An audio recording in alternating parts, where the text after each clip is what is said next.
আসসালামু আলাইকুম। আমরা আজকে আরেকটা কোয়েশ্চেন ব্যাংক নিয়ে আপনাদের সামনে হাজির হয়েছি। সেটা হচ্ছে যে বড়পুকুরিয়ার কোল মাইনিং কোম্পানি লিমিটেড উপসহকারী প্রকৌশলী মেকানিক্যালের। আচ্ছা, এটা পরীক্ষাটা হয়েছিল যে 2020 সালে। আর এটার পূর্ণমান ছিল যে 200 মার্কের পরীক্ষা ছিল, 2 ঘন্টার একটা এক্সাম ছিল। আচ্ছা, আমাদের রিটার্নের জন্য কী কী কোয়েশ্চেনগুলো আসছিল সেটা আমরা দেখব। আচ্ছা, আমরা প্রথমে যেই ম্যাথটা আসছিল একটু পরেই, যে একটা হিট ইঞ্জিন প্রতি ঘন্টায়, ঠিক আছে, 20,000 লিটার জ্বালানি পুড়িয়ে 20,000 লিটার জ্বালানি পুড়াইয়া 100 মেগাওয়াট উৎপন্ন করে। ব্যবহৃত জ্বালানি ক্যালোরিফিক ভ্যালুটা হচ্ছিল 44,000 কিলোজুল বাই লিটার। বলছে চাইলে যে হিট ইঞ্জিনের তাপীয় দক্ষতা কত সেটা কি নির্ণয় করার জন্য। আচ্ছা, আমাদের দেখি দেওয়া আছে কীগুলো। আমাদের দক্ষতা নির্ণয় করার জন্য বলছে। আচ্ছা, দক্ষতা সমান আমরা কি জানি, যে এইটা সমান output by input, output by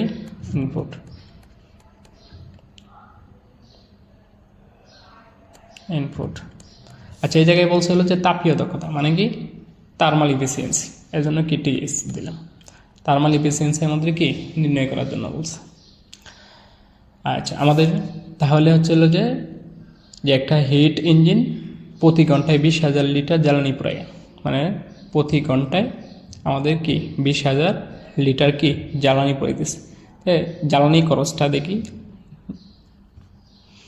যে ওমেগা এফ এমন সমান হলো 20,000 লিটার 3। আচ্ছা, 20,000 লিটার হলো প্রতি ঘন্টায়, লিটার প্রতি ঘন্টায়। তা আমরা এটা ঘন্টায় রাখবো না, এটা আমরা সেকেন্ডে নিয়ে আসবো।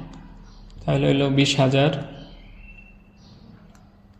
ভাগ কত, 3700। 1 ঘন্টা সমান কি 3700 সেকেন্ড। তো এটা আমাদের লিটার বাই সেকেন্ডে চলে আসছে। আচ্ছা, তাহলে এটা যদি আসে আমরা ভাগ করি, তাহলে আমাদের আসে যে 5.55 লিটার বাই সেকেন্ড। আচ্ছা, তারপরে যে পুরাইয়া আমাদের কতটুক উৎপন্ন করছে আউটপুট পাওয়ারটা। এটা কিন্তু আউটপুট একটা পাওয়ার, ঠিক আছে। তুমি এইভাবে লিখতে পারো যে পি আউট, পাওয়ার আউটপুট 100 কি মেগাওয়াট, 100 মেগাওয়াট, 100 মেগাওয়াট। তারপর জ্বালানির ক্যালোরিফিক ভ্যালু। আচ্ছা, এটা যে আমরা আউটপুট শক্তিটা পাইছি। তাহলে ইনপুট শক্তিটা কতটুক, আমাদের কিউ ইনপুট, আমরা কতটুকু ইনপুট শক্তি দিয়েছিলাম, ঠিক আছে। তো এটা যদি আমরা নির্ণয় করি, কিউ ইন কতটুক ইনপুট পাওয়ার দিয়েছিলাম, তো এটা যে জ্বালানি খরচ ইন্টু ক্যালোরিফিক ভ্যালু, দুইটা কি গুণ। আচ্ছা, এই জায়গায় তুমি লিখে নিতে পারো যে ক্যালোরিফিক ভ্যালু। আচ্ছা, এটা একটু পরে করি, দেখো ডাটাটা আগে লিখে নিই, তাহলে তোমাদের জন্য সহজ হবে। ক্যালোরিফিক ভ্যালুরে আমরা সিবি দ্বারা প্রকাশ করা হয়। ক্যালোরিফিক ভ্যালু এটা 44,000 কিলোজুল, কিলোজুল, কেজি না, কিলোজুল বাই লিটার, ঠিক আছে। তাহলে আমাদের তাপীয় দক্ষতা কত, থার্মাল ইফিসিয়েন্সি বাইর করার জন্য বলছি। আচ্ছা, তাহলে দেখো আমরা কিউ আউটপুটটা জানি যে 20,000 লিটার পুরো আমরা 1,000 মেগাওয়াটকে বিদ্যুৎ উৎপন্ন করছি।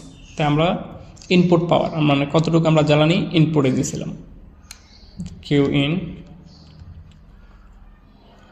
এটা যে জ্বালানি খরচ, কিউ ইনটা নির্ণয় করতে হয় জ্বালানি খরচ আর কি ক্যালোরিফিক ভ্যালু, দুইটার গুণফল।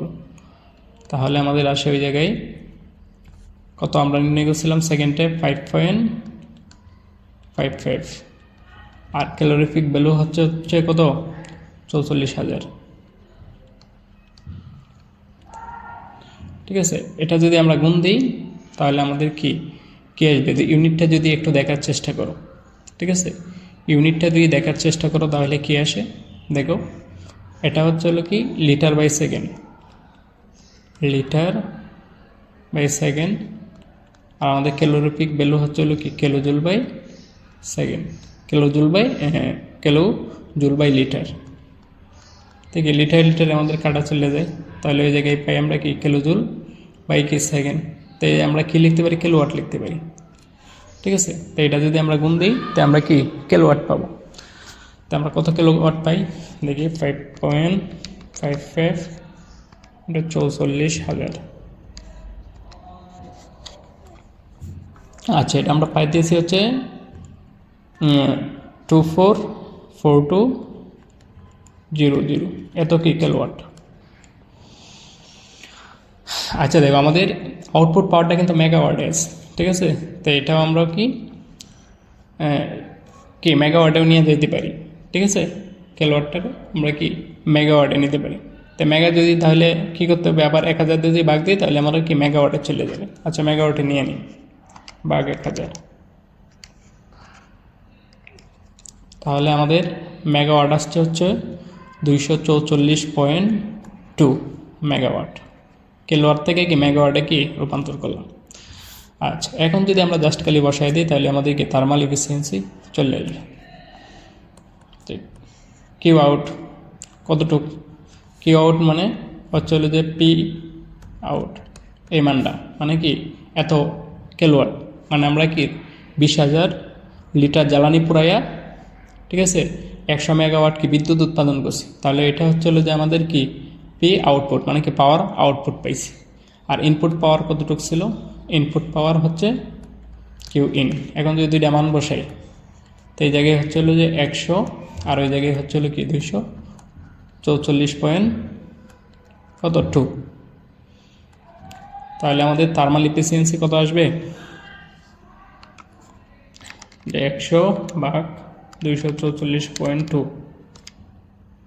তাহলে আমাদের থার্মাল এফিসিয়েন্সি আসবে 0.409। ঠিক আছে, 5। এটা যদি আমরা পার্সেন্টে নিই তাহলে কত আসে, 40.95%, 40.95%। এটাই হলো আমাদের আনসার। আশা করি বুঝতে পারছেন ম্যাথটা। আচ্ছা, আমরা তাহলে পরের একটা ম্যাথে যাই, যে একটা হাইড্রোলিক টারবাইন 25 মিটার হেডে 100 কিউবিক মিটার কিউব। ঠিক আছে, মানে মিটার কিউব বাই ঘন্টায় ডিসচার্জ লাইনের সাথে লাগানো আছে। মানে সেটা হচ্ছে যে ঘন্টায় নির্গমন করে হচ্ছে হলো কি 100 মিটার কিউব বাই হাওয়ার। আর টারবাইনটার হাইড্রোলিক দক্ষতা দেওয়া আছে কতটুকু, 80%। তাহলে এটা কি পরিমাণ শক্তি উৎপন্ন করছে সেটা আমাদের কি নির্ণয় করার জন্য। তো একটা বিষয় আমি আপনাদেরকে বলে দিই, পাম্পের ক্ষেত্রে যেই উচ্চতা থেকে আমরা যেই মানটা পাই, এই যে মনে করেন যে পাম্পের ক্ষেত্রে, পাম্প লেখে একটু, পাম্পের ক্ষেত্রে সবসময় আমরা আউটপুট পাই, প্রথমে যে মানটা পাই আউটপুট, পি আউটপুট সমান সমান এইচ রো জি কিউ।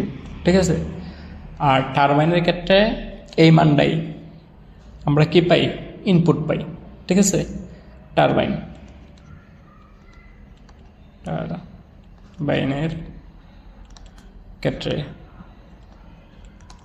ক্ষেত্রে এই মানটাই আমরা কি ইনপুট পাই, যে এস রো জি কিউ। ঠিক আছে, এটা একটু ব্যতিক্রম। ঠিক আছে, এই বিষয় নিয়ে আমি হাইড্রোলিক্স ক্লাসের ভিতরে খুব গুরুত্বপূর্ণ, ঠিক আছে, ক্লাস করাইছি, আপনারা দেখে নিতে পারেন। ঠিক আছে, হাইড্রোলিক্সের। তো এই দুইটা একটু কি মনে রাখবেন, তাহলেই হবে। পাম্পের ক্ষেত্রে হলো পি আউটপুট, যে উচ্চতাটা দেওয়া থাকবে এটা হলো আউটপুট পাওয়ার। আর টারবাইনের ক্ষেত্রে যদি এই উচ্চতা এইভাবে দেওয়া থাকে তাহলে এটা কি ইনপুট পাওয়ার। আচ্ছা, তাহলে আমরা ম্যাথটা করার চেষ্টা করি। আচ্ছা, প্রথমে আমরা দেওয়া আছে দিয়ে মানগুলা লিখি, যে দেওয়া আছে কি দেওয়া আছে আমাদের, প্রথমে হলো উচ্চতাটা দেওয়া আছে, যে টারবাইন 25 মিটার। টারবাইনটা কি একটা হাইড্রোলিক টারবাইন 25 মিটার হেডে এটা কি কাজ করতেছে। আর এটা নির্গমনটা দেওয়া আছে, কিউ এর মানটা দেওয়া আছে কত আমাদের, যে 100 মিটার কিউব বাই ঘন্টা। ঠিক আছে, এটা ঘন্টা আকারে, তাই আমরা তো এটা সেকেন্ডে নির্গমনটা বাইর করব। তাহলে সেকেন্ডটা যদি ভাগ করতে চাই তাহলে 100 কি 3600 দ্বারা ভাগ দেব, তাহলে কি মিটার কিউব বাই সেকেন্ডে কি চলে আসবে। আচ্ছা, নির্গমন জানি। এরপর আমাদের টারবাইনে কি দক্ষতাটা দেওয়া আছে, যে দক্ষতা সমান সমান কি 80%, 0.8। তাহলে এটি কি পরিমাণ যান্ত্রিক শক্তি উৎপন্ন করবে, মানে কিউ আউটের মানটা কি নির্ণয় করার জন্য বলছে।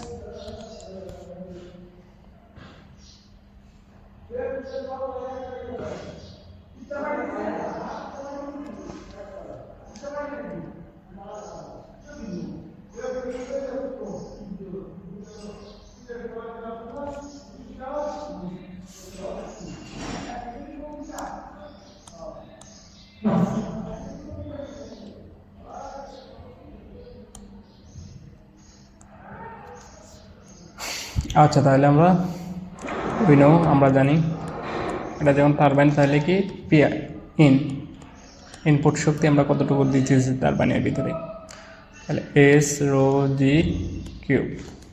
তো এস এর মান কত আমাদের 25, আর রো হচ্ছে হলো কত 1000, আর জি হচ্ছে হলো কি 9.81, আর কিউবের মান আমরা কত পাইছি যে 100 ভাগ কি 3600। তাহলে এখান থেকে আমরা কি একটা ইনপুট মান পাবো। তো এটা যদি আমরা ক্যালকুলেশন করি তাহলে আমরা পাবো হচ্ছিল কি 6812.5, ঠিক আছে, ওয়াট। এটা কি আমরা পাইছি যে ইনপুট এনার্জি। আমাদের তো বাইর করতে হবে যে কী পরিমাণ যান্ত্রিক শক্তি উৎপন্ন করতেছে, মানে আউটপুটের মানটা আমরা কি বাইর করার কি চেষ্টা করব। তো আমরা এই জায়গায় আমাদের ইনপুটের মান যদি আমরা জানা থাকি, আমাদের দক্ষতা জানা আছে 80%, তাহলে আমরা কি যে ইনপুটের মানটা কি খুব সহজেই কি নির্ণয় করতে পারি। দেখো তাহলে কি যে এটা সমান সমান কি আউটপুট বাই ইনপুট। তাই আমরা কি জানি ওই জায়গায় পি আউট আর নিচে হচ্ছিল কি পি ইন, পাওয়ার ইন, এটা কি এটা বা তো ইটার মানটা কত আছে 0.8, ঠিক আছে, আর পি আউটের মানটা কত এটাকে আমরা বাইর করব, আর পি ইন এর মানটা কত পাইছি, এই যে এটা পাইছি 6812.5। এটা যদি তুমি এখন ক্যালকুলেটর করো, মানে ক্যালকুলেশন করো, তাহলে তুমি কত পাবা পি আউট। এটা যদি ক্যালকুলেশন করো তাহলে পাইবা যে 5 ইন্টু 5.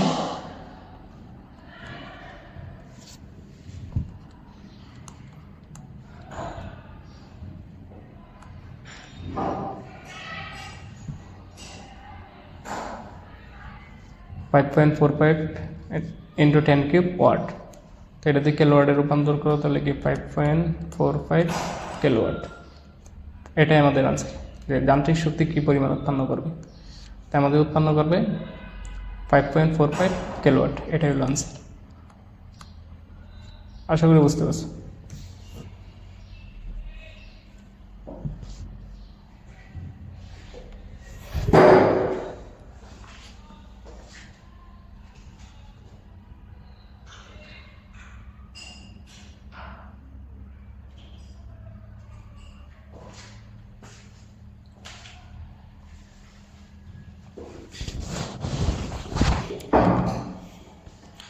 আচ্ছা, আমরা পরের ম্যাথটায় যাই।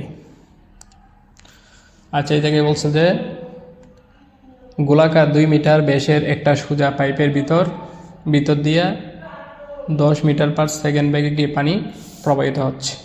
ঠিক আছে, পানি প্রবাহিত হচ্ছে। পাইপটার দৈর্ঘ্য যদি 300 মিটার হইলে পাইপের ভিতর মোট হেড লস কত হবে সেটা কি নির্ণয় করতে হবে। ধরে নিই পাইপের ঘর্ষণ সহগের মানটা হচ্ছিল এটা। আচ্ছা দেখো, এই যে একটা পাইপ একটু অঙ্কন করি।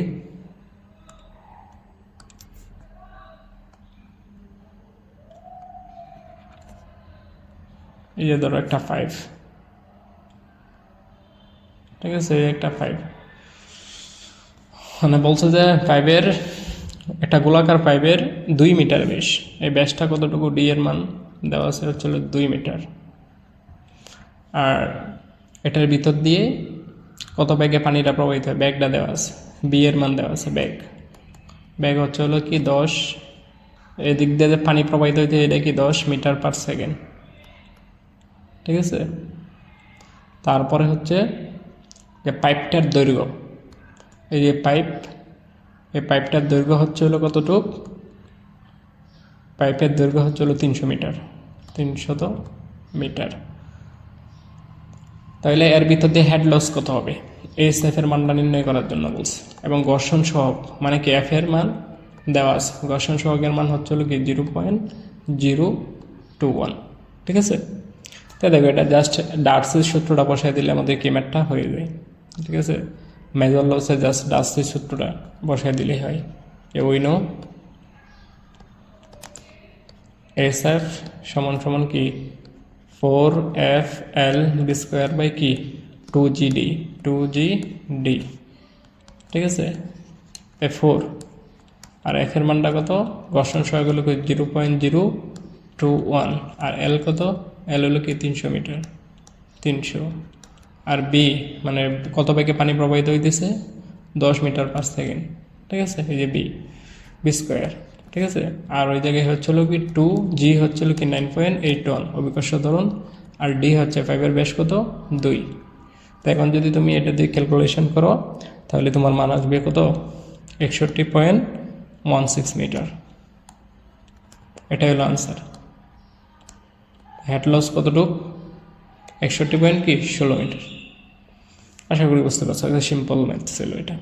আচ্ছা এরপরটা দেখো যে একটা এয়ার স্ট্যান্ডার্ড পেট্রোল ইঞ্জিন অনুযায়ী পরিচালিত এক সিলিন্ডার বিশিষ্ট, ঠিক আছে, একটা এয়ার স্ট্যান্ডার্ড সাইকেল অনুযায়ী পরিচালিত এক সিলিন্ডার বিশিষ্ট একটা পেট্রোল ইঞ্জিনের কম্প্রেশনের অনুপাতটা দেওয়া আছে, এবং কি ক্লিয়ারেন্স ভলিউমের, ঠিক আছে, ক্লিয়ারেন্স ভলিউমের সিসিটা দেওয়া আছে। এখন বলছে এর সোয়েব ভলিউম ও তাপীয় দক্ষতা কত সেটা কি নির্ণয় করার জন্য। তো এক সিলিন্ডার বিশিষ্ট একটা কি পেট্রোল ইঞ্জিন, আর এটার কম্প্রেশন রেশিওটা দেওয়া আছে। পিবিটিএস ডায়াগ্রামটা একটু আঁকে নিই তোমাদের, তাহলে সহজ হবে। পিবি ডায়াগ্রাম, পেট্রোল ইঞ্জিনের পিবি ডায়াগ্রাম হচ্ছিল এটা।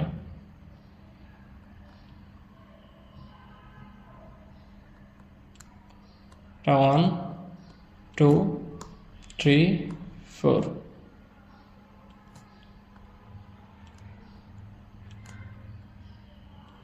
আর এটা হচ্ছে পিবি মানে প্রেসার ভলিউমের, আর টিএস,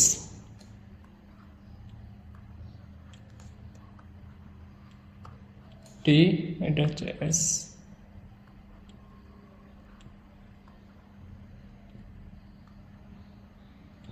এটা হচ্ছে 1 2 3 4।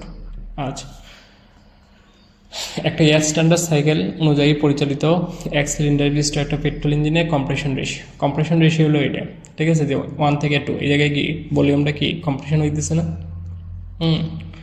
আচ্ছা কম্প্রেশন রেশিও মানে কি আরসি, অথবা তুমি এটা এইভাবে লিখতে পারো যে কি B1 বাই কি B2, এটাই হচ্ছিল কি কম্প্রেশন রেশিও। আচ্ছা এটার মানটা কত দেওয়া আছে আমাদের, এটার মানটা দেওয়া আছে 8। আচ্ছা তারপর ক্লিয়ারেন্স ভলিউমটা দেওয়া আছে, যে ইঞ্জিনের একটা সিলিন্ডারে কি ক্লিয়ারেন্স ভলিউম, এই যে এই থেকে এই পর্যন্ত এটা কি ক্লিয়ারেন্স ভলিউম। আচ্ছা বিসি এটার ক্লিয়ারেন্স ভলিউমটা হচ্ছে তো 150 সিসি, ঠিক আছে। এখন তোমাদের বলছো যে সোয়েব ভলিউমটা কত হবে, এই যে সোয়েব ভলিউম কত হবে, ঠিক আছে। সোয়েব ভলিউমটা বের করার জন্য এবং দক্ষতাটা বের করার জন্য, তাপীয় দক্ষতা কত হবে সেটা কি বের করার জন্য। আচ্ছা দেখো তোমাদের একটা সিলিন্ডার অঙ্কন করি, কোনটা সোয়েব ভলিউম আর কোনটা হচ্ছে যে ক্লিয়ারেন্স ভলিউম একটু দেখাই।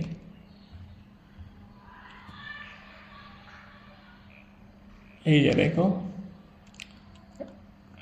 একটা ইঞ্জিন সিলিন্ডার অঙ্কন করতেছি, পেট্রোল ইঞ্জিনে মনে করো আঁকতেছি, তাই এটার বলা হচ্ছিল কি টিডিসি মানে কি টপ ডেড সেন্টার। আচ্ছা এই জায়গায় একটা ইয়ে দিই, একটা পিস্টন, সিলিন্ডার একটা কি পিস্টন দিলাম, কানেক্টিং ডট এটা, আচ্ছা, সর্বোচ্চ সিলিন্ডারটা সর্বোচ্চ নিচে নামতে পারে হলো এই পর্যন্ত। এটা হচ্ছে কি বিডিসি। টিডিসি হচ্ছে কি টপ ডেড সেন্টার, আর বিডিসি হচ্ছে কি বটম ডেড সেন্টার। এখন হচ্ছে সোয়েব ভলিউম হচ্ছে এটা, যে টিডিসি থেকে বিডিসি এই এতটুকু জায়গায় বলে কি সোয়েব ভলিউম, এতটুকু জায়গায় কি সোয়েব ভলিউম বলে। আর এই যে এইটুক থেকে এতটুক, ঠিক আছে, এই আয়তনটারে বলে কি জানো, এই আয়তনটারে বলে হলো কি ক্লিয়ারেন্স ভলিউম। তো টোটাল ভলিউম সমান সমান কি বলো তো, মানে টোটাল মানে সিলিন্ডারটাতে টোটাল ভলিউম মানে পুরাটা যদি আয়তন ধরতে চাও, টোটাল ভলিউম সমান সমান কী হবে, যে ক্লিয়ারেন্স ভলিউম প্লাস কি সোয়েব ভলিউম, ঠিক আছে। এখন হচ্ছে হলো যে কম্প্রেশন রেশিও, যে রেশিওটা দেওয়া আছে, কম্প্রেশন রেশিওটা দেওয়া আছে, ঠিক আছে। কম্প্রেশন রেশিওটা হলো এটা, যে কতটুকু সে কি কম্প্রেসড করছে, ঠিক আছে। এটা হচ্ছে হলো তাহলে কী হবে, টোটাল ভলিউম আর কি ক্লিয়ারেন্স ভলিউমের পার্থক্যটারই অনুপাতটারই কী বলে কম্প্রেশন রেশিও। এই কম্প্রেশন রেশিও যে আরসি, এটা হচ্ছে কি টোটাল ভলিউম এবং হচ্ছে কি ক্লিয়ারেন্স ভলিউমের অনুপাত, এটারে কি কম্প্রেশন রেশিও বলে। কম্প্রেশন রেশিও কারে কয়, টোটাল ভলিউম এবং কি ক্লিয়ারেন্স ভলিউমের যে অনুপাতটা, ঠিক আছে, এটাই হচ্ছে হলো কি ক্লিয়ারেন্স মানে আমাদের কম্প্রেশন রেশিও। তো এই জায়গায় দেখো টোটাল ভলিউমটা আমরা বাংলায় কী পাই, ক্লিয়ারেন্স ভলিউম প্লাস কি সোয়েব ভলিউম, আর নিচে হচ্ছে হলো কি ক্লিয়ারেন্স ভলিউম। তো এই জায়গায় আমাদের কী দেওয়া আছে, এটা হচ্ছে হলো কি, এটা হচ্ছে হলো যে আমাদের কি কম্প্রেশন রেশিও, তো দেখো এই যে কম্প্রেশন রেশিও, তো এই যে দেখো এই সূত্রটা আমরা ইন থেকে পাই যে আর সি সমান সমান, ঠিক আছে, বিসি হচ্ছে clearance volume plus swept volume by কি ক্লিয়ারেন্স ভলিউম।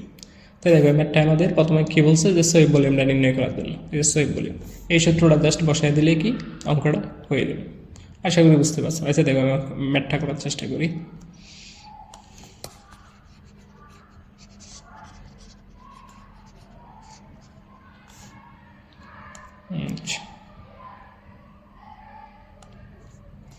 আচ্ছা তাহলে ওইনো কি জানি আর সি সমান সমান বিএসসি প্লাস বিএস, নিচে হচ্ছিল কি বিএসসি। তো আমাদের ক্লিয়ারেন্স ভলিউমের মান কত দেওয়া আছে দেখো 8, এই যে 8 বিসি মানে কি ক্লিয়ারেন্স ভলিউম, বিসি মানে ক্লিয়ারেন্স ভলিউম দেওয়া আছে কত 150, আর এই বিএস মানে কি সোয়েব ভলিউম, এই সোয়েব ভলিউমটা তোমার নির্ণয় করার জন্য, আর নিচে আবার কি বিসি 150। তো সুতরাং এটা যদি তুমি ক্যালকুলেশন করো, তো বিএস এর মানটা কত আসবে বলো, বিএস এর মানটা কত আসবে, বিএস এর মানটা আসবে হলো কি 1050 সিসি। আচ্ছা 1050 সিসি, ঠিক আছে, এটাই হলো আনসার, আমাদের ফার্স্টের আনসার হলো এটা। আর এগেন আমরা এর সূত্রটা জানি না, তাপীয় দক্ষতা সূত্রটা পেট্রোল ইঞ্জিনের, যে এটা সমান সমান 1 minus 1 by R C gamma minus কি 1। এটা জাস্ট কম্প্রেশন রেশিওটা জানা থাকলে আমরা কি দক্ষতা নির্ণয় করে দিতে পারি, যে 1 মাইনাস 1 বাই আর সির মান কত 8, এই যে 8 উপরে গামার মান সবসময় কি 1.4, ঠিক আছে, 1.4 দিয়ে করবা, 1.4 মাইনাস কি 1, এটা যদি ক্যালকুলেশন করো তাহলে তোমরা পাবা হচ্ছিল কি 0. ঠিক আছে 564। তো এটা তো আমরা দক্ষতা সবসময় এটা কি পার্সেন্টেজ আকারে, তাহলে যদি আমরা পার্সেন্টেজ আকারে লিখি 56.4%, এটাই অ্যান্সার। আশা করি বুঝতে পারছো ম্যাথটা। আচ্ছা এরপরের ম্যাথটা দেখি। ওই জায়গায় দেখো কী বলছে, যে একটা ব্লক ডায়াগ্রাম অঙ্কন করে ওপেন সাইকেলের, ঠিক আছে, একটা ব্লক ডায়াগ্রাম অঙ্কন করে ওপেন সাইকেলের গ্যাস টারবাইনের প্রধান অংশসমূহ দেখানোর জন্য, প্রধান অংশসমূহ কী কী এবং প্রসেসটা দেখানোর জন্য এবং টিএস ডায়াগ্রামটা কি অঙ্কন করার জন্য। আচ্ছা একটা গ্যাস টারবাইনের ব্লক ডায়াগ্রাম প্রথমে কি অঙ্কন করার চেষ্টা করি। প্রথমে ব্লক ডায়াগ্রাম অঙ্কন করো, একটা ব্লক ডায়াগ্রাম অঙ্কন করে ওপেন সাইকেল, ঠিক আছে, গ্যাস টারবাইনের। আচ্ছা, তাহলে এটার গ্যাস টারবাইনের প্রথমে যে এলিমেন্টটা থাকে এটা হচ্ছে কি কম্প্রেসর। প্রথম যে এলিমেন্টটা থাকে এটা হলো কি কম্প্রেসর। কম্প্রেসর থেকে যাবে হচ্ছে কি কম্বাসন চেম্বারে।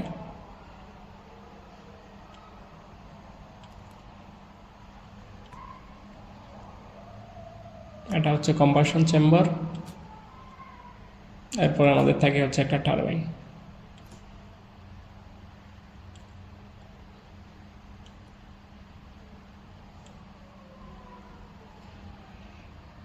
আচ্ছা, আমি নাম লিখে দিচ্ছি, অসুবিধা নেই। টারবাইন থেকে আমাদের এই দোয়াটা খেতে পরিবেশে ছেড়ে দিই। আচ্ছা, প্রথমে কম্বাসন চেম্বারের ভিতরে কি বাতাস, মানে কি বাতাসটা কি প্রবেশ করানো হয়, এয়ার। এটা হলো কি কম্প্রেসর। বাতাসটারে কি করবে, সংকোচন করবে। কম্প্রেসর বাতাসটারে কি সংকোচন করবে, তারপর এটা কি কেতে পাঠাবে, কম্বাসন চেম্বারের ভিতরে পাঠিয়ে দেবে। 2 কম্বাসন চেম্বার।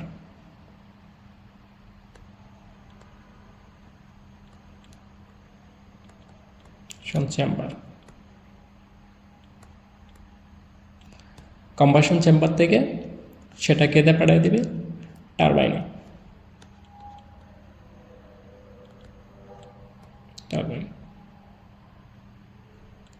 দ্বিতীয় এটার সাথে দিতে পারেন কাপলিং।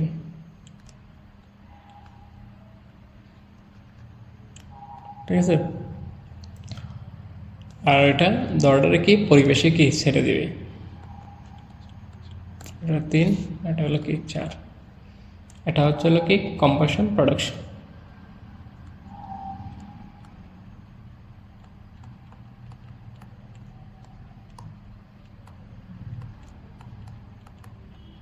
ঠিক আছে, কম্বাসন প্রোডাক্টস লিখলেই হবে, প্রোডাকশন না।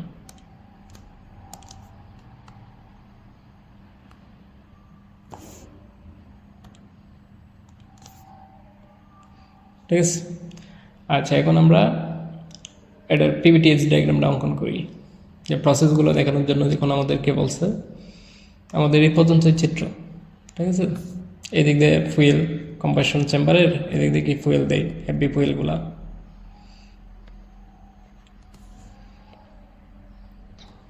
এটা তো জেনারেটর পরে এটার সাথে সংযুক্ত থাকে, এটা তো বোঝাই। আচ্ছা, ব্লক ডায়াগ্রাম আমাদের গ্যাস, একটা ওপেন সাইকেল গ্যাস টারবাইনে ব্লক ডায়াগ্রাম কি অঙ্কন হয়ে গেছে। এখন আমরা আর গ্যাস টারবাইন এটা মূলত কাজ করে হচ্ছে হলো কি ব্রেটন সাইকেল অনুযায়ী। এটা গ্যাস টারবাইনের প্রধান অংশসমূহ, আর গ্যাস টারবাইনটা এটা কাজ করে হচ্ছে কি ব্রেটন সাইকেল অনুযায়ী।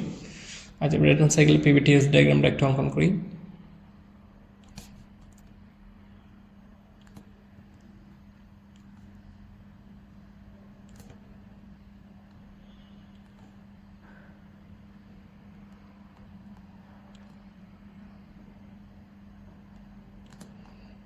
আচ্ছা, তাহলে দেখো এটা হচ্ছে 1 2 3, নাম্বারিং করতেছি 4।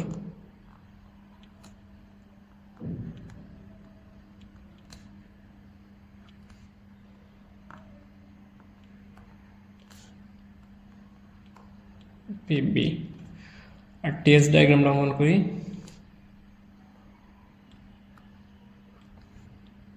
এটা হচ্ছে কি T S.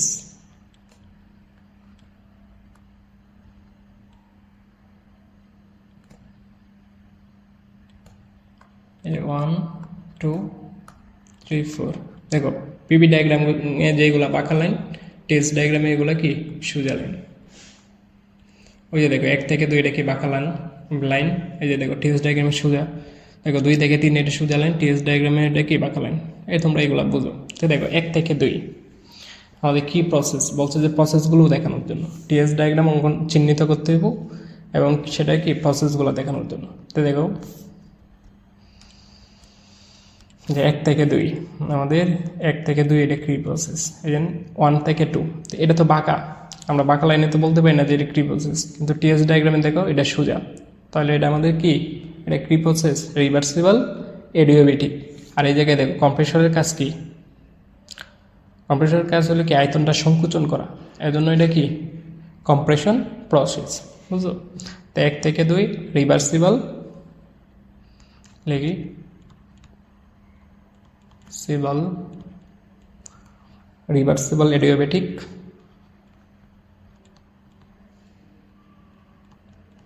এটিক compression process.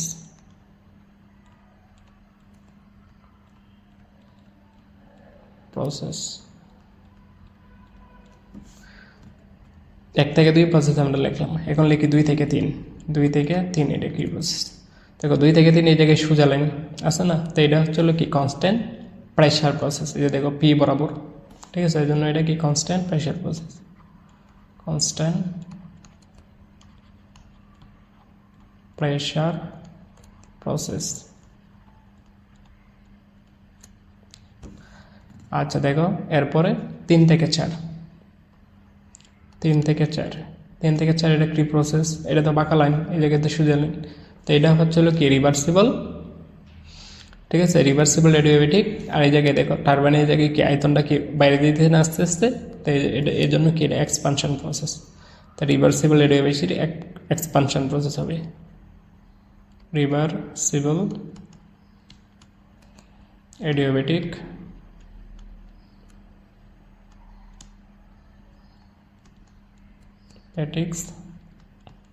Expansion process. তারপরে দেখো 4 থেকে 1, 4 থেকে এটাও কি কনস্ট্যান্ট প্রেশার প্রসেস, 4 থেকে 1 এটা হলো কি কনস্ট্যান্ট প্রেশার প্রসেস।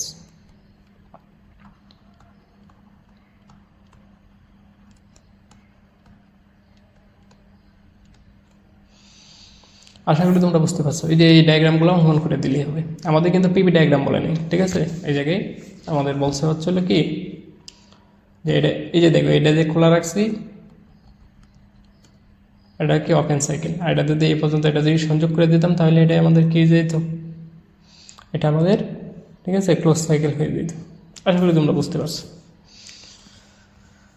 আচ্ছা পরটাই যাই, পরের কোয়েশ্চেন দেখো, এই জায়গায় বলছে যে একটা মাইল স্টিলের স্ট্রেস স্ট্রেন ডায়াগ্রাম, ঠিক আছে, অঙ্কন করে বিভিন্ন অংশসমূহ বিভিন্ন বৈশিষ্ট্যগুলো, যেমন ইলাস্টিক লিমিট, ইল্ড পয়েন্ট, ঠিক আছে, তারপর হলো কি টেনশাল স্ট্রেংথ ইত্যাদি চিহ্নিত করার জন্য কোন জায়গায় কি একটা মাইল স্টিলের পীড়ন বিকৃতি ডায়াগ্রাম অঙ্কন করার জন্য। আচ্ছা দেখো অঙ্কন করি।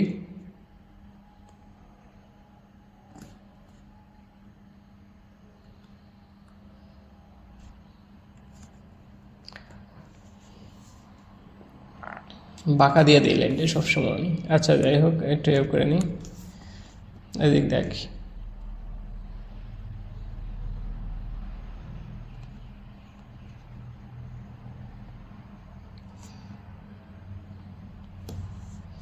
আচ্ছা এই দিক দিয়ে হলো স্ট্রেন মানে বিকৃতি, না এই দিক দিয়ে পীড়ন দিই। আচ্ছা যাই হোক এই দিক দিয়ে স্ট্রেস দিই, ঠিক আছে, তো এই দিক দিয়ে লিখি হলো স্ট্রেস,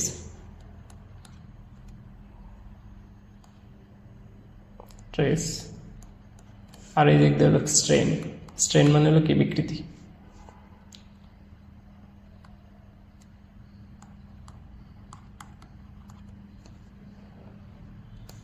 আচ্ছা ইংরেজিতে লিখে দিই এসটি,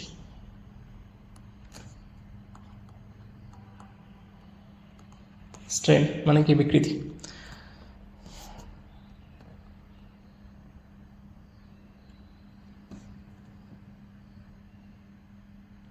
ব্যাগকে যাই কি আহা কেটেছি। আচ্ছা দেখো আবার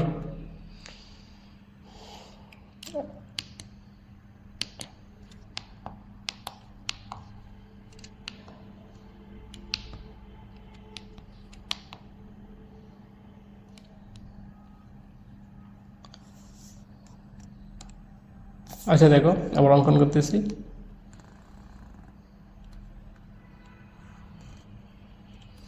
এদিক দিয়ে হলো আমাদের স্ট্রেস স্ট্রেস পীড়ন, আর এদিক হলো স্ট্রেন মানে বিকৃতি।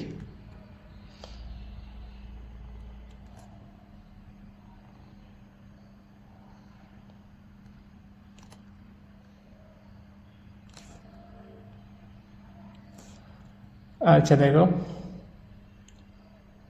এই পয়েন্টগুলোর নাম আমি দিয়ে দিই। এটা হচ্ছে এ, এটা হচ্ছে বি, এটা হচ্ছে সি, এটা হচ্ছে ডি, এটা হচ্ছে ই। ঠিক আছে, এ, এটা বি, এটা সি, ডি, এটা হচ্ছে কি আমাদের ই।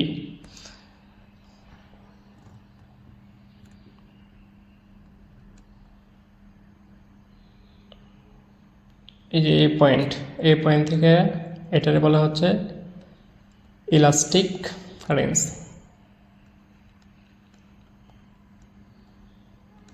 Stick range. আর এন থেকে যে পয়েন্টগুলো আছে এটা হলো প্লাস্টিক রেঞ্জ। প্লাস্টিক রেঞ্জ, ঠিক আছে। আচ্ছা দেখো, পয়েন্টগুলো উল্লেখ করি। এতে কি বুঝাই দিচ্ছি, এতে হলো কি প্রপোর্শনাল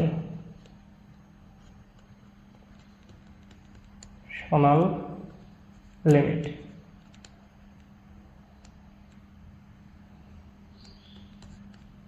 প্রপোর্শনাল লিমিট। আর বিতে বোঝাচ্ছি হচ্ছে ইলাস্টিক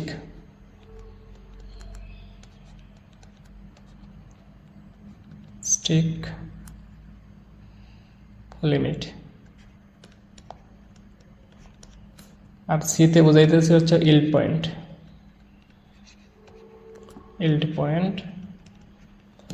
আর ডিতে হচ্ছে আলটিমেট, অথবা এটাই তুমি টেনসাইল স্ট্রেংথ বলতে পারো।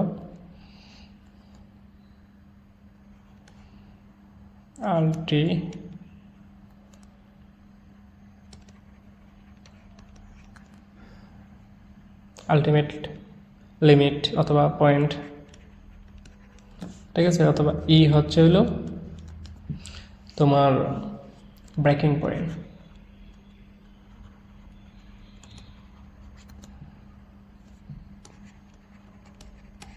ঠিক আছে, ব্রেকিং পয়েন্ট। আচ্ছা দেখো, ইলাস্টিক লিমিট কি? ইলাস্টিক লিমিট হচ্ছে, প্রফেশনাল লিমিট হচ্ছে এই পর্যন্ত পীড়ন যতটুকু হবে বিকৃতিও ঠিক ততটুকুই হবে। ঠিক আছে, এটা হলো কি, যেটা কি সমানুপাতিক হারে কি বাড়তে থাকবে। আচ্ছা, তারপরে হচ্ছে হলো যে ইলাস্টিক লিমিটটা হচ্ছিল কি? ইলাস্টিক লিমিট হচ্ছে যে কোনো একটা বস্তু যদি তুমি ইলাস্টিক লিমিট পর্যন্ত টান দেন, তখন এটা কি পীড়ন, মানে এটা যতটুকু লম্বা হয়েছে, আবার যখন মানে বল দিয়ে দেন তুমি লম্বা করছো, এবং লম্বা যদি ছেড়ে দাও ইলাস্টিক পয়েন্ট পর্যন্ত, মনে করো কোনো একটা বস্তুতে তুমি টান দিছো, ঠিক আছে, এই টান দেওয়ার ফলে সে কী হবে, লম্বা হবে। এবং টানটা যখন তুমি ছেড়ে দিবা, বস্তুটা যখন পূর্বের অবস্থায় চলে যাবে, ঠিক আছে, তখনই এটা হচ্ছে হলো কি ইলাস্টিক লিমিট। মানে কোনো একটা বস্তুরে টান দিলে লম্বা হবে, এবং টানটা যখন তুমি ছেড়ে দিবা তখন কি আবার পূর্বের অবস্থানে যেটা ফিরে যায়, এটাই মূলত কি ইলাস্টিক লিমিট। আর ইল্ড পয়েন্ট হচ্ছে এমন একটা পয়েন্ট যে কোনো বস্তুরে যদি তুমি টান দিয়ে এই পয়েন্ট পর্যন্ত নিয়ে আসো, তো নিয়ে আসে যদি টান না দেও, সাইডেও দেও, তো অটোমেটিকলি ওইটা কি বিকৃতি হয়ে যাবে, বুঝছো?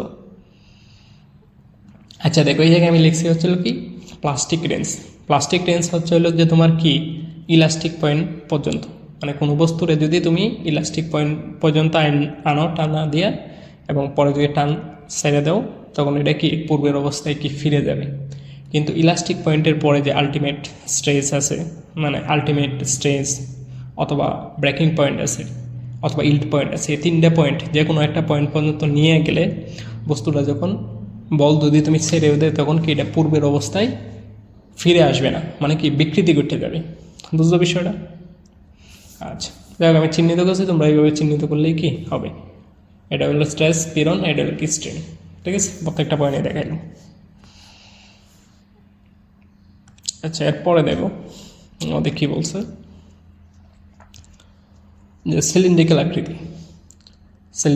আকৃতির পাতলা একটা প্রেশার ভেসেলের ব্যাসটা হচ্ছিল কত 0.4 মিটার, ও এ সার্কামফারেন্সিয়াল ও চিউডেনাল ডিরেকশনের সর্বোচ্চ স্ট্রেসগুলো হচ্ছে হলো যে 180 মেগাপ্যাসকেল ও 75 মেগাপ্যাসকেল।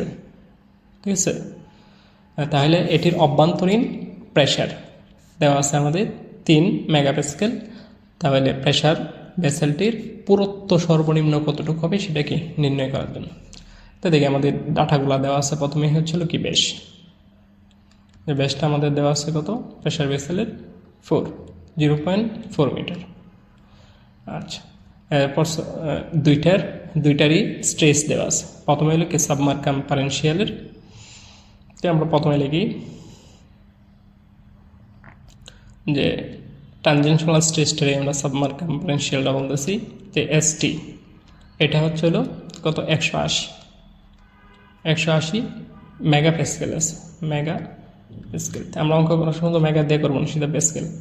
তো 180 × 10⁻⁶ প্যাসকেল। এরপরে আমাদের দেওয়া আছে লঙ্গিটিউডিনাল, এটা স্ট্রেসটা হচ্ছে এসএল, এটা হচ্ছে হলো যে 75 মেগাপ্যাসকেল, 75 মেগাপ্যাসকেল। তো এটা আমরা প্যাসকেলে রাখবো শুধু, যে 75 × মেগা মানে কি, মেগা হলো 10⁻⁶ প্যাসকেল। এরপরে আমাদের দেওয়া আছে অভ্যন্তরীণ প্রেশার, মানে চাপের মানটা দেওয়া আছে ভিতরে, ঠিক আছে, চাপ হচ্ছে হলো 3 মেগাপ্যাসকেল। তা আমরা কি 3 দিয়ে 3 × 10⁻⁶ প্যাসকেল। এখন আমাদের পুরুত্ব, সর্বনিম্ন পুরুত্ব কতটুকু হবে, টি এর মানটা কি বাইর করার জন্য বলছে। আচ্ছা দেখো আমরা নির্ণয় করি। প্রথমে আমরা সাবমার্কাম্পারেনশিয়ালের ক্ষেত্রে আমরা সূত্র জানি, সার্কামপারেনশিয়াল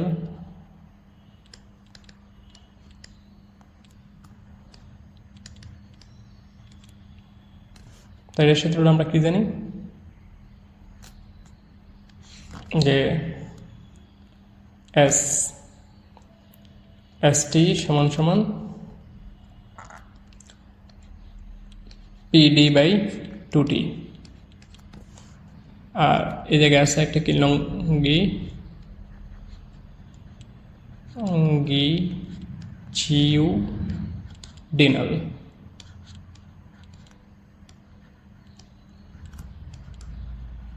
ক্ষেত্রে হচ্ছে SL সমান সমান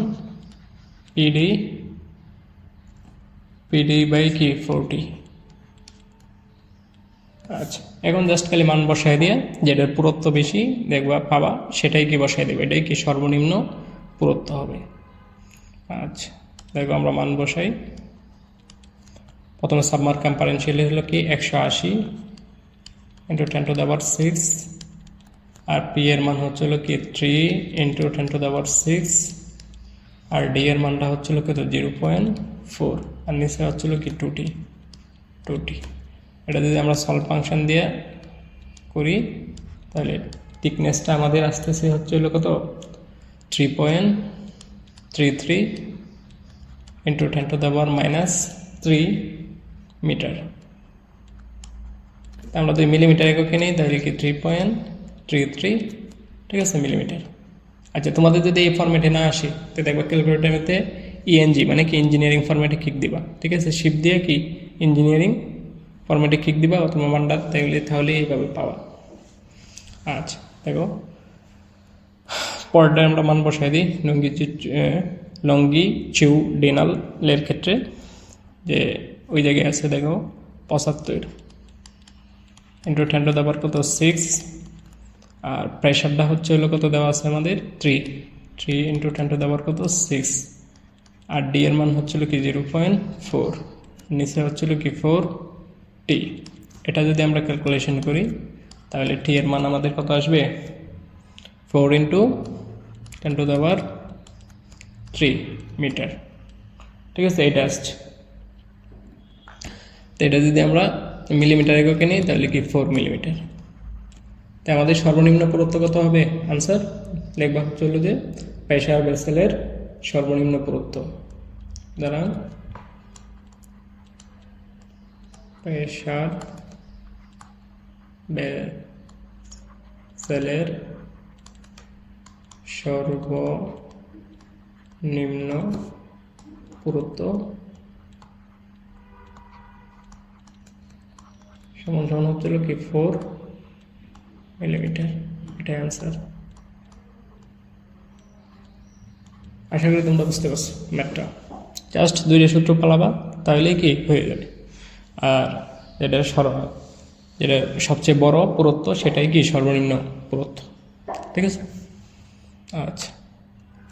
এরপরে দেখো এই জায়গায় দেওয়া আছে কি যে একটা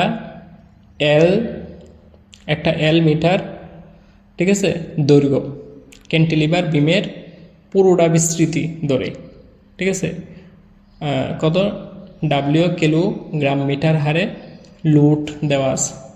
ঠিক আছে, এটা কি ক্যান্টিলিভার একটা বিম, এই যে একটা ক্যান্টিলিভার বিম, ক্যান্টিলিভারে কি একটা প্রান্ত কি ফিক্সড থাকে।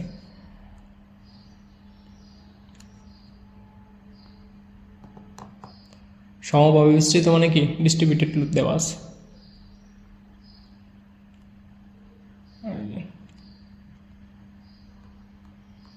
এই ম্যাথটাই কিন্তু চিত্র থাকে না। ঠিক আছে, চিত্রটা যদি আঁকতে পারো তো বোঝা খুবই সহজ। ঠিক আছে, এটা বিস্তৃতি কত যে ডাব্লিউ, ঠিক আছে, কেজি বাই কি কিলোগ্রাম, কেজি বাই মিটার। আচ্ছা, আর কি বিমটার দৈর্ঘ্য কতটুকু, এল মিটার দৈর্ঘ্য হচ্ছে এল। তা আমাদের কি নির্ণয় করার জন্য বলছে, শেয়ার ফোর্স এবং কি বেন্ডিং মুভমেন্ট ডায়াগ্রাম অঙ্কন করার জন্য বলছে। শেয়ার ফোর্স এবং কি বেন্ডিং মুভমেন্ট ডায়াগ্রাম কি অঙ্কন করার জন্য বলছে। তো তোমরা কি করবো, প্রথমে কি মোমেন্ট নির্ণয় করবা, আচ্ছা ক্লকওয়াইজ ধরো, মোমেন্টটা কি ধরো ক্লকওয়াইজ। আমাদেরকে শিখেছিলাম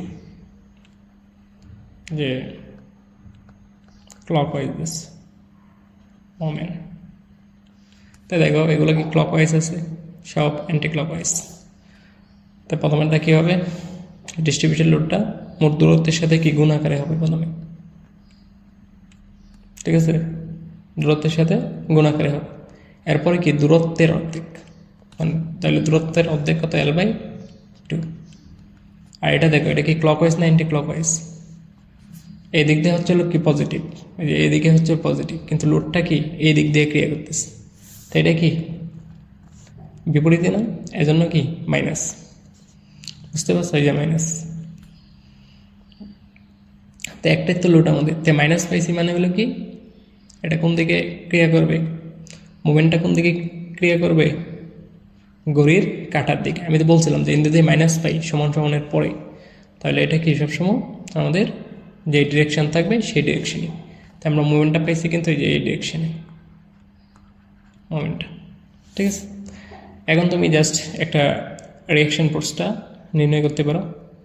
এটা রিয়াকশন ফোর্স কত হবে, ঠিক আছে, রিয়াকশন ফোর্স হবে, তোমরা পারো, আর আমি জাস্ট নির্ণয় করতেছি। রিয়াকশন ফোর্সটা হবে কি WL ছিল। আচ্ছা দেখো আমরা শেয়ার ফোর্স অঙ্কন করবো। রিয়াকশন ফোর্সটা কেমনে হয়েছে, যে তুমি ওয়াই অক্ষ বরাবর ধরো, সামেশন অফ কি FY সমান সমান কি 0। তাহলে দেখো এই আরটা কি এই দিক দিয়ে কি আরটা, এটার তো রিয়াকশন ফোর্স হবে এই যে আর, তো এটার তো প্লাস, আর এটা দেখো এই যে WL এটা তো গুণ আকারে, মানে WL হবে, এটা কি এই দিক দিয়ে ক্রিয়া করতেছে, তাই নিচের দিকে ক্রিয়া করতেছে, এই জন্য মাইনাস। তাই সমান সমান এই দিক দিয়ে গেলে কি প্লাস। আচ্ছা লিখে দিয়ে দিই, না বুঝো কেউ, আর মাইনাস কি WL সমান সমান কি 0। তো এটা দিয়ে হিসাব করো, আর সমান সমান কি WL।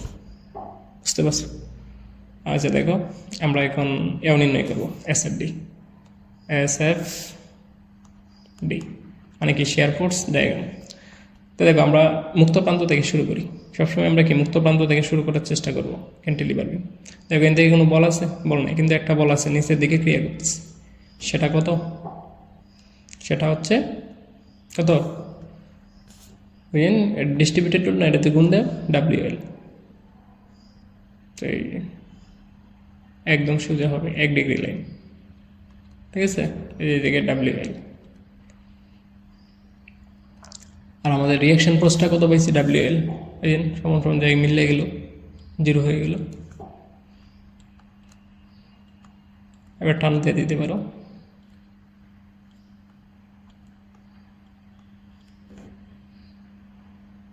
আচ্ছা দেখো, এখন আমরা কি BMD অঙ্কন করার চেষ্টা করি। BMD মানে বেন্ডিং মোমেন্ট ডায়াগ্রাম। এটা তো মাইনাসের দিকে, তাই আমরা সবসময় এটার কি মানে ক্ষেত্রফল দিয়ে আমরা কি খুব সহজেই কি নির্ণয় করে ফেলতে পারি বেন্ডিং মোমেন্ট। তো এটা তো একটা ত্রিভুজ, ত্রিভুজের ক্ষেত্রফলের সূত্রটা কি জানি আমরা, হাফ ইন্টু ভূমি পূরণ উচ্চতা, ভূমি গুণ কি উচ্চতা, ঠিক না। তাহলে দেখো এই যে হাফ, এটার ভূমি কতটুক L, এই ত্রিভুজের ভূমি কতটুক L না, দূরত্ব টোটাল L, আর উচ্চতা কতটুক WL। তো এটা যদি তুমি হিসাব করো তাহলে কি আসে 1/2 WL স্কোয়ার, ঠিক আছে। তো আমাদের আলটিমেট আসছে কি W/L স্কোয়ার বাই কি 2। তো এটা যদি আমরা মোমেন্টটা হিসাব করি, দেখো এই জায়গায় আমরা কিন্তু শেষ করিনি, এটা যদি হিসাব করি তাহলে কি আসে মাইনাস WL স্কোয়ার বাই কি 2। আচ্ছা দেখো, তাহলে আমরা এটা থেকে পেয়েছি। তো দেখো এটাতে 1 ডিগ্রি লাইন ছিল, এটা কি 2 ডিগ্রি লাইন হবে।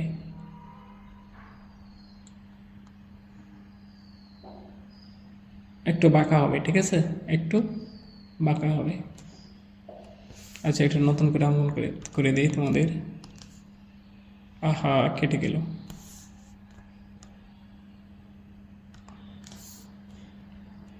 আচ্ছা দেখ চিত্রটা দেখো, আবার রেডিও অপশানের দরকার ছিল।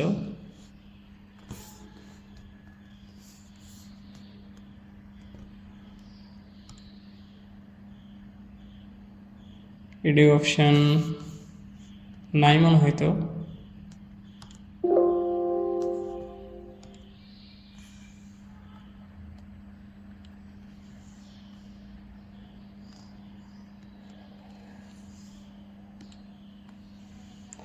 আচ্ছা যাই হোক, আমি চিত্রটা আবার অঙ্কন করে দিচ্ছি তোমাদের।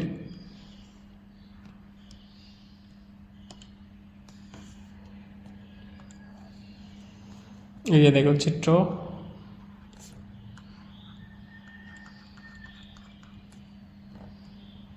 ক্যান্টিলিভার একটা বিম,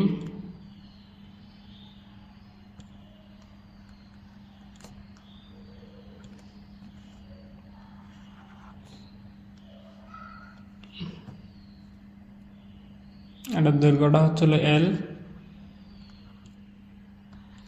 ঠিক আছে, আর এটা হচ্ছে ডিস্ট্রিবিউটেড লোডটা W/kg মিটার। আচ্ছা আমরা তো মোমেন্টটা বের করছিলাম, সামেশন অফ M ঘড়ির কাটার দিকে দিয়েছিলাম পজিটিভ, তাহলে কি আমাদের আসছিল মাইনাস WL ইন্টু কি L/2। এটা যদি আমরা হিসাব করি তাহলে কি WL স্কোয়ার বাই কি 2। আর রিয়াকশান ফোর্সটা এটা যদি y অক্ষ বরাবর ধরো তাহলে কি R, তারপরে কি মাইনাস WL সমান 0, সুতরাং R সমান কি WL, ঠিক আছে। রিয়াকশান ফোর্স এই যে দেখতে রিয়াকশান WL। আচ্ছা এখন তুই SFD অঙ্কন করি আমি। এটা হলো কি SFD শেয়ার ফোর্স ডায়াগ্রাম। তাহলে কি মুক্ত প্রান্তের প্রথমে আমাদের একটা বলি আছে WL, এদিকে কি WL, আর আমাদের রিয়াকশান ফোর্সটা কত WL, মিলে গেছে, এর জন্য কি 0। আশা করি বুঝতে পারছো আমরা SFD তে। আর এই যে BMD হচ্ছে হলো কি SFD তোমার কি লাগে যে SFDর যে ক্ষেত্রফলগুলা এটি দিয়ে তুমি সহজে কি নির্ণয় করে ফেলতে পারো। তাই এই জায়গায় তো একটা ত্রিভুজ, ঠিক না, এটা একটা ত্রিভুজ না, তো ত্রিভুজের ক্ষেত্রফলের সূত্রটা কি, ত্রিভুজের ক্ষেত্রফল হাফ ইন্টু ভূমি গুণ কি উচ্চতা, তাই যে হাফ, ভূমি কত, ভূমি হচ্ছে হলো কি L, আর উচ্চতা কি এই যে উচ্চতা কতটুকু নিচে ডাব্লিউ এল। তো এটা যদি তুমি ক্যালকুলেশন করো তাহলে কি আসে WL² 2। তাহলে দেখো আমরা BMD অনুমান করতেছি, এটা হলো কি BMD, ঠিক আছে। তো প্রথমে একটা আমরা কি মোমেন্ট পাই, মোমেন্টটা গেছে একদম, এটা যখন 1 ডিগ্রি লাইন এটা হবে কি 2 ডিগ্রি,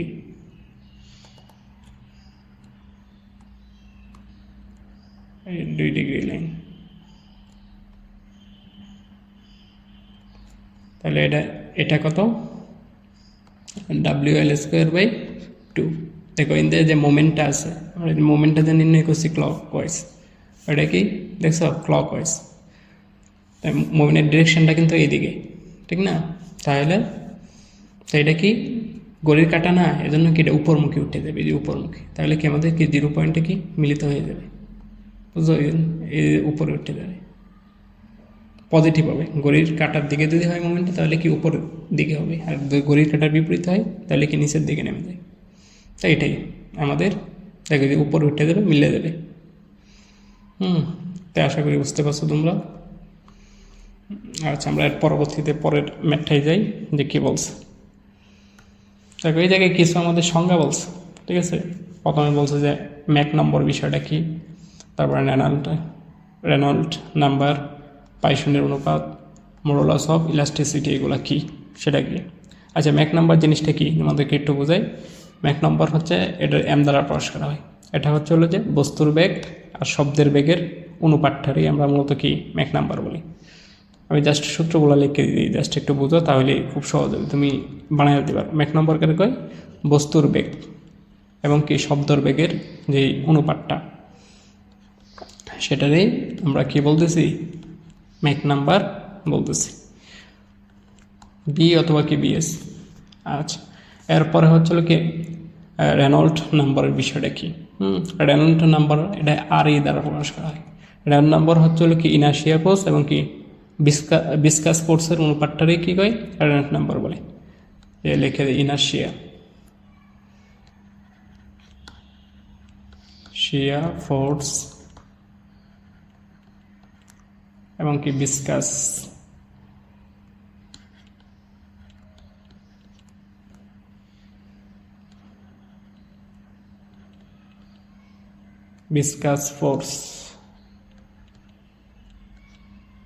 ফোর্স এটারে কি বলে রেনল্ড নাম্বার বলে, ঠিক আছে। যে ইনার্শিয়া ফোর্স হচ্ছে হলো কি তোমার, এটা হচ্ছে হলো কি যে ঘনত্ব BD, আর বিসকাস ফোর্সটা তো বুঝোই ভিসকোসিটি। আচ্ছা, তারপরে হচ্ছে হলো যে পাইসনীয় অনুপাত। পাইসনীয় অনুপাত তোমরা জানো যে পাইসনীয় অনুপাত কারে কয়, ঠিক আছে। এটা কি পার্শ্ব বিকৃতি এবং কি দৈর্ঘ্য বিকৃতির অনুপাতটারই মূলত আমরা কি বলতেছি পাইসন রেশিও বলতেছি। পার্শ্ব বিকৃতি বা হচ্ছিল কি দৈর্ঘ্য বিকৃতি,